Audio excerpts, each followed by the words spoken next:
Hello and welcome to Breakfast All Day. Christy's here, Alonzo is here, and I'm Matt Atchity. The Vast of Night is a original from Amazon, right? It's I think it had appeared at some of the festivals, and Amazon picked it up. It is on Amazon Prime this week, and it's got an interesting vibe to it. Alonzo, will you describe it for us? Sure. If you live near a drive-in, this is a great drive-in movie. It is kind of a throwback to sort of 1950s outer space flying saucer features. First-time director Andrew Pattinson, first-time screenwriters James Montague and Craig W. Sanger. It's a small town in New Mexico where on the night of a big basketball game, the local radio DJ and the local switchboard operator discover some strange sounds that are being transmitted, which leads them further and further into a possible conspiracy about aliens. And this is a movie that has a really great energy to it. Like the first 20 minutes or so is just the two of them at the basketball game and meeting and walking through the gym and walking around the gym and under the gym and into the parking lot. And they're just talking the whole time. And I was just immediately on board. I didn't know what this movie was about. I didn't know where it was going. There's a bit of a framing device where we're watching an episode of an old Twilight Zone type show called Paradox Theater. But ultimately it jumps right into this story. And so much of it is told in very few locations. And I think these guys, I hope that they are on like the Blumhouse radar, because with minimal locations, a handful of cast members, really good period detail. They tell this really just rousing and captivating story. I was not on the edge of my sofa, but I was definitely, just not knowing where it was going to go and really interested in it. There's a great monologue later on by the great Gail Cronauer. I have to mention, she was in a movie that Andy Anderson did back in the 80s called Positive ID. An acting legend in Dallas actually took an acting class from her at one point. But the leads are Sierra McCormick as Faye, the switchboard operator, and Jake Horowitz as Everett, the radio guy, and they're super charming and just like they completely inhabit these characters, and I believed in them and the locations. And so when things start getting into the whole weird, are there flying saucers stuff, you're following them in a very real way into this story. And I love this movie. One of the things that I'm fascinated about this movie is that, one of the cardinal rules of filmmaking, I think a lot of people will look at, is show, don't tell. This movie does a lot of the opposite. It does a lot of telling stories. You have characters who aren't even on screen telling stories. And it works. Radio voices. They sell it and they work. And not even just radio voices. Like, so much of what you hear is about stuff that's going on off screen and things about the basketball game and what used to happen. And this movie exists in a world that and I guess it gets away with it because it's about a telephone operator and a radio disc jockey. It opens you up to just listening to things, and it works so well. And the direction, the way it's shot, that opening sequence is terrific, and it's got this great energy to it. There's that scene later where you go swooping through the town, which is just amazing. And you can tell if you know what to look for from a movie like this. This is a low budget film, absolutely. But boy, it's not shot like it at all. Like, they really, really keep it moving along. My complaint with this movie is that as the story unfolds, like, it starts to be, it's like the ghost story that never quite delivers for me. Like, that's kind of where I felt like you've got this sense of dread and this sense of mystery, more mystery than dread. But it's kind of like, it's like listening. It's like a movie version of listening to a Joe Frank story that unfortunately you didn't get to the end of it because you had to get out of the car. The ending is not the strong suit, I will grant. Yeah, you, but I think it built up a lot of goodwill by that point, so I didn't. Yeah, or like it's almost as if, and I know somebody else is working on stuff like this. It's got a vibe similar to like Welcome to Night Vale, right? But the ending is the weak point. The ending, I felt, was fairly weak, which is frustrating, but not so much that it makes the film, like, it kept it from being a perfect film. This is a really solid effort. I think the cast is really good. It's definitely a look at a different filmmakers do again. Yeah, I mean, it's definitely a look at a different time. It's like, oh, a 16-year-old's going to fill in as the switchboard operator. Like, oh, okay. But this is absolutely worth seeing. I will say, make sure all the lights are off so that you can actually see what's going on. It is dark. Well, it is the vast of night, Matt. That's why they call it that.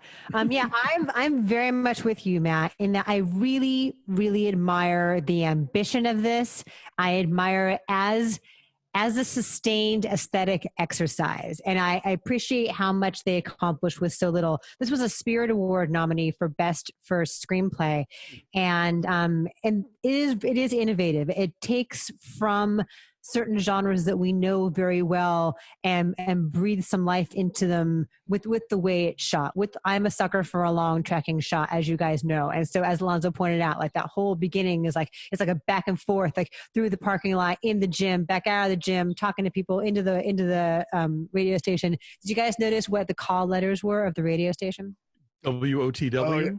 War of the Worlds. Oh, that's my guess. That's why I guess that's a good one. Yeah. But every little detail, down to like Faye's little cat eye glasses and her little saddle shoes and her ponytail, like they don't look like people in their 20s playing dress up. No, they look like absolute people who have been plucked from that era and put into a film. That long monologue you alluded to is just a stunner when you realize, oh my God, she's still going.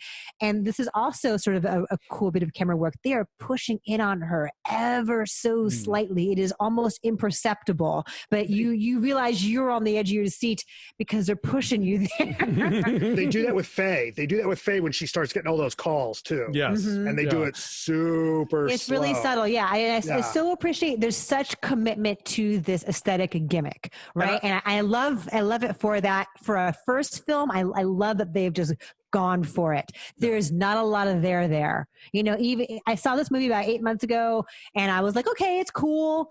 I don't love it, but I love what they're going for. And I watched it again last night and I'm like the same, like I kept waiting to be hooked on the story because I so admired the execution at every level of it. Even like the smallest little bits of supporting casting, like one of the many people that Everett is talking to as he's crisscrossing the gym is like some pissed off lady who's been called out to bring him up to help with the electrician and she's complaining the whole, she's like, they never listen to me. Is she like the receptionist at the school or is she like the gym teacher? But she's just like, she's a total character and all the way through, like they encounter these total characters. And I just kept waiting for meat. I kept waiting for like the meat of the story to sink my teeth into and it kept not being there. And then the ending is an enormous letdown. I think I was just so sucked in by that first thing that I was like, okay, I'm here wherever you guys want to go. And for so much of it, I was fascinated by it, and I just loved watching. Again, these characters that they just create out of nothing. That we just talked about Robert Altman's California Split. This is never a movie that sort of stops and gives you the background about who these people are, where they came from, or what they want. It just all sort of emerges in the dialogue. Why is this guy in radio? Why is this girl working? Why is a 16-year-old running the switchboard for the town? Like all this stuff. To me, just like if you wait for it and you're paying attention, the movie gives you all that stuff. And I've seen not so many, but definitely a handful of films in the last 20, 30 years that are these kind of gimmicky homages to 1950s like creature features or alien movies that are so overplayed and arch and kind of like condescending in how winky they are. Like a parody of that kind of film, you mean? Either a parody or just sort of like these tropes. Can you believe we ever bought into this? Right. Or they're trying to do it in that filmmaking. Right. Or like you'll see some of those where they try and do it in that 50s style filmmaking, right? Yeah, like overload on the theremin, Right. Right. Where this one doesn't do that. This one's super low key. I like the score a lot too. The score is great. The use of color, I think, doesn't try to be like kitschy retro, but it also like doesn't feel like creepily modern the way like Ryan Murphy's Hollywood does. Like it strikes the right balance of like, yeah, this could be the 50s. This is what color like the blouses and the cars would be, but it's not too much and it's not pulling back either. Yeah, and they sort of weave in and out of the TV show structure in a way that is not overdone. Like they don't go to that too many times. Yeah. Like it comes like in and out of the TV a few different times, just to remind you, you're watching an episode of a show, or are you? Yeah. I don't know. I mean, I can't, I'm not saying, I think everything you guys are saying that is not great about this movie is you're right, but I just was into it and they hooked me in early and they kept me there for almost the entire thing. So I'm a fan. Okay. What's your number then? I said 8.5. Okay. I'm saying 7.1. I said 7.5.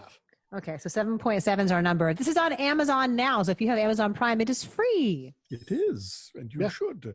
Thanks for watching. Like this video, subscribe to our YouTube channel, follow us at BeFastAllDay on Twitter, Instagram, and Facebook, and do go visit our Patreon page at patreon.com/BeFastAllDay. Thank you to everybody who's already subscribed. You are getting lots of fun stuff right now, like our TV recaps. We're going to polish off Hulu's Mrs. America this week. We're going to talk about The Great, and of course, you guys picked for us out of the films of Lynn Shelton. We'll be discussing Your Sister's Sister. So stick around for that on our Patreon page. Thank you, everybody. Have a good week. Chrissy, is there any ESPN stuff coming up? There is. Yes, there's part 2 of the Lance Armstrong documentary. And this time I have Peter Flax joining me. He is a former editor-in-chief at Bicycling Magazine. He's the editor-in-chief of Red Bull Magazine, and there is such a thing. He's a total shitster on Twitter. His Twitter feed is so funny, but he's a very outspoken cyclist and a very funny, smart guy. Thanks to those of you who watched and listened to the episode I did with Jason Gay. That was fun, and I'm enjoying these. So thank you for hanging out with me, and we'll keep doing them. Cool. All right, everybody. See you next time. Have a good week. Bye. Bye.